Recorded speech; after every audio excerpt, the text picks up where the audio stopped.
Jadi tauhid, yang dibilang tauhid, oke, secara bahasa kemarin setelah kita maknai ya, setelah kita jelaskan. Wahada yuwahidu artinya menunggalkan Allah Subhanahu wa taala. Oke? Menjadikan Allah satu-satunya dan menafikan yang lain. Maka kalimat tauhid ini memiliki dua rukun yang mendasar di dalam tauhid yang harus dipenuhi. Oke? Yang pertama, menafikan, nafi dan itsbat, ya. yakni meniadakan atau mengingkari atau meniadakan seluruh sesembahan lain selain Allah, meniadakan seluruh bentuk sesembahan yang hak. Ini dalam kata la ilah, bahwa tiada Tuhan lain. Oke? yakni tiada Tuhan yang hak untuk diibadahi. Maknanya Tuhan-Tuhan yang diibadahi para manusia itu semuanya batil. Tuh. Baru al-itsbat, rukun yang kedua adalah menetapkan atau menegaskan. Illallah, kecuali hanya Allah. Yani hanya Allah lah satu-satunya Tuhan yang hak untuk diibadahi. La ma'buda bihaqqin illallah. Tidak ada zat yang hak untuk diibadahi melainkan hanya Allah. Nah, dua hal itu harus dipenuhi. Nafi dan itsbat. Jadi kalau seseorang bertanya apa rukun tauhid? Maka nafi dan itsbat. Nafi artinya apa? Menafikan seluruh bentuk sesembahan. Itsbat artinya apa? Menetapkan Allah sebagai satu-satunya sesembahan yang hak untuk diibadahi. Oke? Rukun tauhid apa?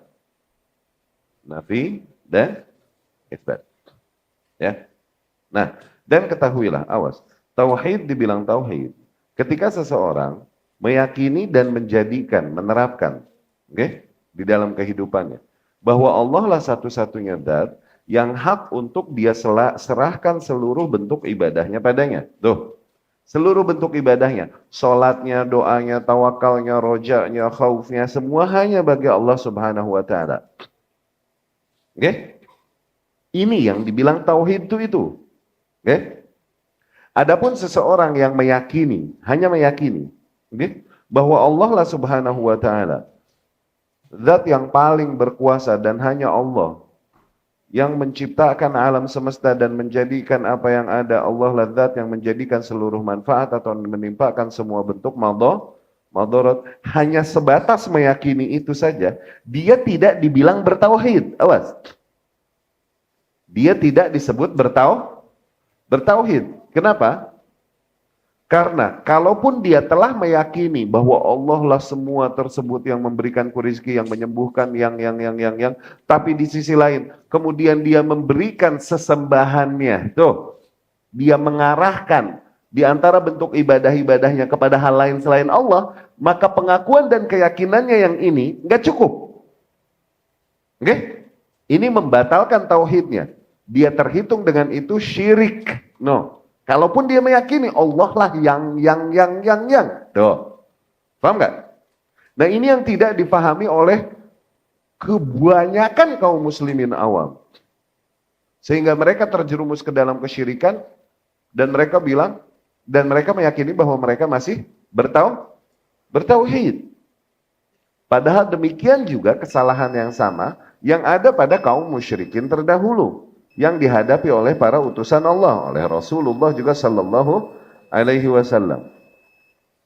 Kaum musyrikin yang dihadapi Rasul itu, mereka kalau ditanya siapa yang menciptakan langit dan bumi, mereka tahu, mereka akan bilang Allah. Siapa yang mendatangkan manfaat, madarat dan lain-lain, mereka akan tahu Allah. Siapa yang maha memberi rezeki? Allah. Semua ini terjadi nih, ini semua Allah. Tuh. Mereka tahu itu. Dan meyakini hal tersebut. Tapi kenapa mereka dibilang musyrik?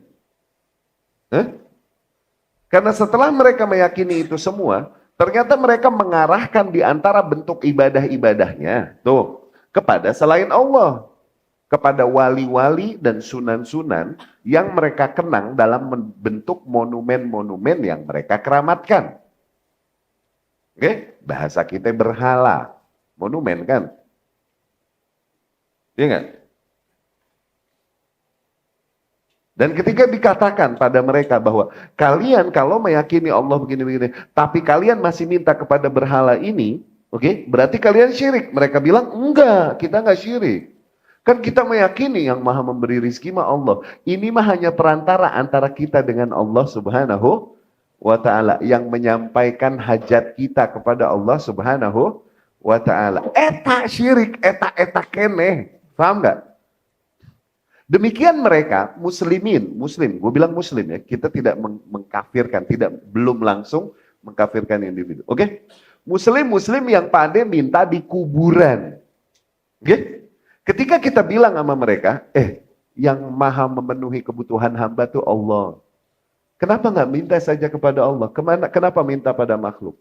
Dia akan bilang hal yang sama. Loh, gue yakin Allah yang memberi ini, itu.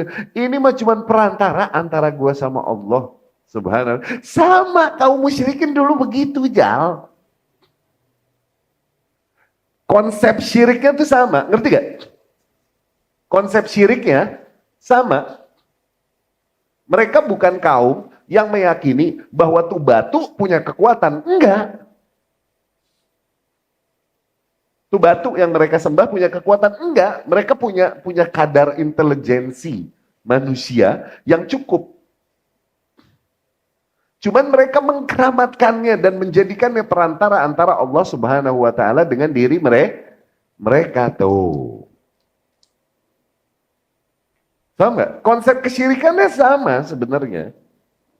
Nah, kelemahan orang-orang kalam, orang-orang sufi dan lain-lain, mereka menghukumi seseorang telah bertauhid ketika dia sampai kepada sebuah keyakinan bahwa Allah ternyata yang menciptakan segalanya dan Allah lah yang mengatur segala hal yang terjadi di alam semesta. Oh, berarti dia udah sangat bertauhid tuh kalau begitu. Salah, belum. Paham nggak? Dia udah berislam dengan itu. Belum, tar dulu. Dia bertauhid dan dia berislam apabila dia tindak lanjuti itu keyakinan itu. Maka kalau begitu sungguh tidak ada zat yang hak untuk diibadahi melainkan hanya Allah. Nah, baru dia bertauhid dan berislam. Kalau cuma meyakini gitu, belum terhitung berislam. Paham nggak? Karena muslimin suka bilang, suka nyebarin cerita-cerita yang entah juga dari mana nih ceritanya sebenarnya. Iya kan? Dan kayak Islam ini miskin kebanggaan. Saking terpuruknya kita nih, miskin kebanggaan kita nih, sampai membanggakan hal-hal yang hakikatnya nggak layak untuk dibanggakan. Oke?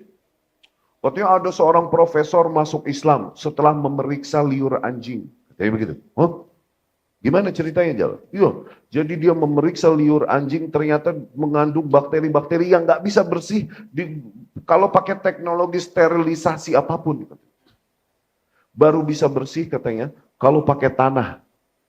Ternyata benar yang diajarkan Muhammad. Tuh, dia masuk Islamnya dari mana? Dia belum bilang asyhadu an la ilaha illallah wa asyhadu anna Muhammadar Rasulullah. Maka kita itu kalaupun dia mengakui kuasa Allah dan benarnya kabar yang dibawakan Rasul, kalaupun dia mengakui itu, tapi belum bersaksi begitu, kita bilang dia kafir. Abu Thalib juga percaya sama Rasul. Kita bilang dia kafir, nggak ada urusan. Dapat nggak? Ya, ternyata katanya seorang profesor katanya dia meyakini Allah langsung. Habis periksa ketek laler. Jadi kan Rasul bilang sallallahu alaihi wasallam di hadisnya Abu Hurairah, "Idza waqa'atil dzubabah", apabila seekor laler kejebur di gelas kalian, celupin. Karena di salah satu sayapnya ada penyakit, di salah satu sayapnya ada penawarnya. Iya kan? Celupin supaya netral nih virusnya atau bakterinya. Ini profesor dia periksa ketek laler, dia baru temukan ternyata ada kantung penyakit virus kah? Ada kantung penawarnya. Betul ternyata yang dikatakan Muhammad. Tuh, dia mengakui itu, dia belum bertauhid, dia belum berislam, enak aja loh. Dia berislam, dia bertauhid ketika dia tinggalkan semua bentuk sesembahan. Dan dia hanya jadikan segala bentuk penghambaan dirinya, hidupnya, matinya, hanya untuk Allah Subhanahu. Nah, dia baru berislam, bertauhid. Kalau cuma ngakuin doang, maka, paham nggak?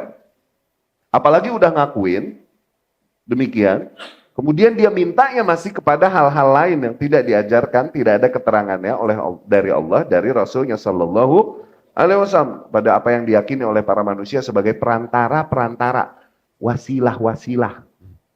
Tawasul. Ya kan? Mereka berkata, ma na'buduhum illa liqarribuna ilallahi zulfa. Ini konsep kesyirikan kaum musyrikin. Mereka berkata begitu. Tidaklah kami menyembah mereka kecuali menyembah, yakni mengkeramatkan mereka, kecuali dengan tujuan agar mendekatkan diri kami kepada Allah tuh. Tujuannya mau PDKT sama Allah waktunya mereka nyembah berhala tuh. Tujuannya mau PDKT sama Allah ketika mereka menyembah berhala. Tujuannya mah baik, tapi tetap dihitung syirik dan dibilang musyrik sama Allah, nggak ada urusan. Mereka berkata, haula syufa'auna indallah. Mereka nih, yakni para berhala-berhala yang merupakan monumen dari tokoh-tokoh yang kami keramatkan ini, oke? Mereka kelak yang memberi syafaat bagi kita di hadapan Allah Subhanahu wa ta'ala. Makanya kita keramatkan di monumen-monumen. Oke? Berarti tujuannya mah mencari keselamatan di depan Allah. Tujuannya mah ibadah kepada Allah. Ketika mereka nyembah berhala nih, ya gak? Tapi tetap Allah hukumi batal agamanya dengan itu dan dihukumi musyrik.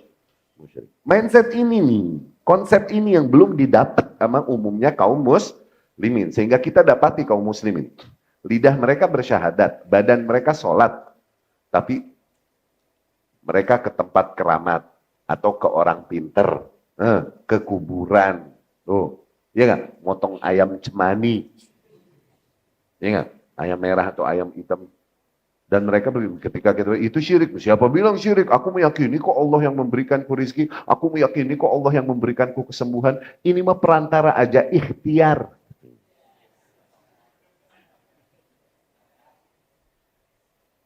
Iya nggak? Ini jadi syirik. Kalaupun tujuannya Allah tetap jadi syirik. Tidak dibenarkan oleh syariat. Mereka yang nyopet juga ikhtiar itu untuk nyari rezeki. Terus lu mau benerin? Nggak boleh ente nyopet. Siapa bilang nggak boleh? Aneh ikhtiar mencari rezeki. Makanya aneh nyopet di bus. Kayak begitu. Ikhtiarnya yang disalahkan. Karena diingkari oleh Allah dan Rasulnya Sallallahu Alaihi Wasallam. Dapat ya? Nah, perkataan Ibnu Taimiyah rahimahullah di kitab Tauhid ini yang dimasukkan oleh Syekh Abdurrahman rahimahullah memberikan gambaran hal tersebut. Baik, kita baca.